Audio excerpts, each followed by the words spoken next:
dampers. It also, at any point along a curve, you can make an estimate of what the secant period of the structure is. It's in the capacity spectrum method has this. So what you have is you have an amplitude of deformation for the viscous fluid damper, and you have an estimated period, so you can calculate the energy dissipation. And it just does that for you, and then when it's looking at the energy dissipation, it gives you the percentage damping estimated from inelastic behavior, and separately the energy estimated from fluid dampers. But it's all tied in with the capacity spectrum method. And as you're probably aware, the capacity spectrum method is a suspect method. You know, a lot of people argue that it is simply not an accurate method. Professor Paul, over here. If you have steel jacketing or fiber-reinforced polymer jacketing for a portion of the length of the column, how do you treat it in Perform 3D? Yeah, the question was if you have steel jacketing or fiber reinforcement, from retrofit of a column. I think that would be a prime choice for a plastic zone type model, or possibly even a finite element model, I don't know. The problem you run into, though, is going to be the behavior of the concrete, because it depends how much confinement is being provided by the encasement. There's nothing that directly does that. Again, you go to the toolbox and you see what is in there that might enable you to solve that problem.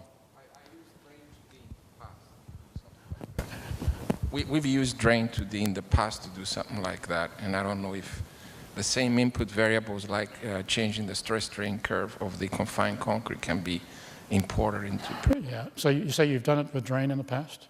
Yeah, anything you've done with drain you can do with Perform. And Perform actually to some extent is based on drain 3D, but it's drain 3D on a heavy dose of steroids. I mean, it does way, way, way, way more than, but anything you can do in Perform 3D, you can do it anything you can do in drain 3D, you can do in Perform. Question. Okay. Now, I realize for the FEMA beam, you use the ASE 41 parameters for the moment rotation relationship. Can you not use that relationship for the plastic hinge as well? Yeah, the FEMA ASE 41 gives you capacities for the chord rotation model. I can't go into the details here, but it turns out if it's a reinforced concrete beam, it's quite easy to get the corresponding hinge rotations. In fact, they're exactly the same as the rotation capacities for a reinforced concrete beam. For a steel beam, that's not the case because it's defined differently. But for a concrete beam or column, you can put in a plastic hinge or a PMM hinge, and basically you use the same rotation capacities that you would use for a FEMA beam. Okay. For a chord rotation Not model. the case for steel, though. Pardon? It's not the case for steel. No, the reason is that the capacities given for the chord rotation model in ASC 41 are plastic end rotations directly. And it turns out they're the same as plastic hinge rotations. In fact, in the FEMA beam model and Perform, it actually converts to a plastic hinge model. But in a steel beam, there are multiples of yield. So it's not simply taking the same capacities and transferring them. It depends on the aspect ratio of the beam. You can do it, and I think it's in the documentation, is that Perform has got two types of hinges: a rotation hinge, and that's the one that you could use for reinforced concrete. And it has a curvature hinge. I did mention the curvature hinge in the context of using it for a plastic zone model. But it turns out that the hinge you need to use for steel is a curvature hinge. And you can, by using a curvature hinge, you can use the FEMA chord rotation values for steel without too much effort. Yeah, and let me not say anything. I can get bogged down on that one. It's somewhere in the documentation, and it's explained how the FEMA model is implemented using plastic hinges, and it is explained in there. And using some reverse engineering, you could do it yourself. Okay. Thank you. In many cases, the failure of these elements has to do with fracture at net sections at bolts, buckling of rebar that then go through low cycle fatigue fracturing. How are these dealt with in these programs? Are they assumed that in new structures they're prevented, and that in existing structures you use FEMA curves? And if that's the case, would you say that the FEMA curves have a degree of confidence and development that's compatible with the degree of sophistication of the programs? So the question is, if you get into like an actual collapse situation where you get, Well, true basically fracture of elements as opposed to just slow degradation. Yeah, so the question has to do with when something actually fractures. To start with, if you look at that YULRX, both the Perform and the ASC 41 force deformation relationships have brittle strength loss in them, which really kind of is intended to model fracture. And one of the things I showed you in the first session today, a hysteresis loop, and it started off as a nice fat loop, but when you actually got fracture, it was almost there was no loop there hardly at all. Now you can do this.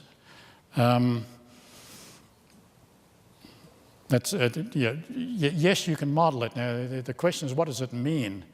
It becomes kind of a separate issue. As this may be going beyond what your question is, but I do see in the academic world it's incremental dynamic analysis being done, where the idea is to estimate when the structure will collapse. In other words, the limit state which is being used is collapse. And it disturbs me a lot because I don't think it's the right limit state to be using for this type of application. It's almost a garbage in, garbage out type thing. You're analyzing the model. I'm not sure you can model collapse with any degree of accuracy at all. I just wonder if you shouldn't use some limit state which is not quite at collapse. But coming back to the original thing is, you can model fracture. In the example I gave you with the pre-Northridge connection, the flanges were actually fracturing, and then the analysis was being considered taking that into account. If you really want to push the structure that actually collapses, I think you're asking the wrong question. I'm not sure that's an appropriate limit state. Well, I was thinking that is an issue, but if you're trying to define your backbone curves as to where they drop off and you don't wish to go past that, how much confidence would you say we should be putting into the limits that are published in FEMA? Because I've heard comments about FEMA's too conservative, or in many cases they're judgmental. So we're sitting there with curves that are perhaps not as overly robust or under-robust, and we're applying very sophisticated analysis techniques to come up to these limits and use these cutoff limits. And I guess my question was, how much confidence would you say that we should have in those limits? Okay, if you're talking about using FEMA values, I would hope that the ductile limits that are specified in FEMA are probably should, I think, be conservative because of the uncertainty. It's just a factor of safety issue. One of the things that concerns me, I'm not sure the answer to this, is this business of running 7 earthquakes and taking the average. If you're running the collapse prevention and you take the limit where the mean demand capacity ratio is right at the ductile limit, that means that there are some components which have gone beyond the ductile limit. Two questions arise. I mean, should you in the model account for strength loss or should you not? And secondly, is it a bad thing to allow some of these things to actually, some of the components actually to fail? I'm not really sure, it gets into a sort of almost philosophical realm. And clearly, the estimating a ductile limit is a very inexact type science. You know, you just have to do the best you can. It just comes back again as an exact analysis is literally impossible. This is an engineering problem, not an analysis problem. And you just have to make, you know, your best judgment. Also, you have to make clear to the client you can't guarantee performance. You know, you're just saying you're going to give it your best shot. I'm not sure you sell that to a client, but it's as much art. There's a lot of science goes into it, but design is as much art as science, isn't it? And any analysis program is a tool, nothing more than that. You know, it's a toolbox actually. And one of the things I often think is, you know, it's CSI. You know, we manufacture hammers, we don't do carpentry, kind of thing. You know, sometimes I'm kind of glad I don't do carpentry. God damn, it's a difficult job. You know, I'm going to be talking about modeling shear walls this afternoon, and it turned out that, you know, I need an example. So last weekend I modeled a shear wall, and it was actually turned out to be the first one I'd ever modeled. You know, I'd kind of played around with it, and I've actually really done it myself, and it's really hard. It's not easy. Frames are easy. Shear walls, they're nasty. Another question for you, Dr. Paul. Over here. It's a philosophical question of sorts.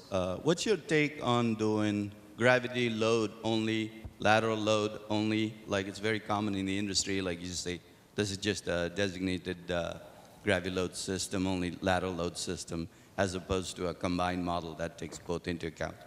I mean, I know you could do either one very easily, but just from a philosophical point of view, what's your take on it? Well, for nonlinear analysis, running them separately is plain wrong because you're assuming superposition applies. Superposition applies in a linear problem. It doesn't apply for nonlinear. So you must apply the gravity first and then apply any lateral loads with the gravity already present. And to do it any other way is not correct.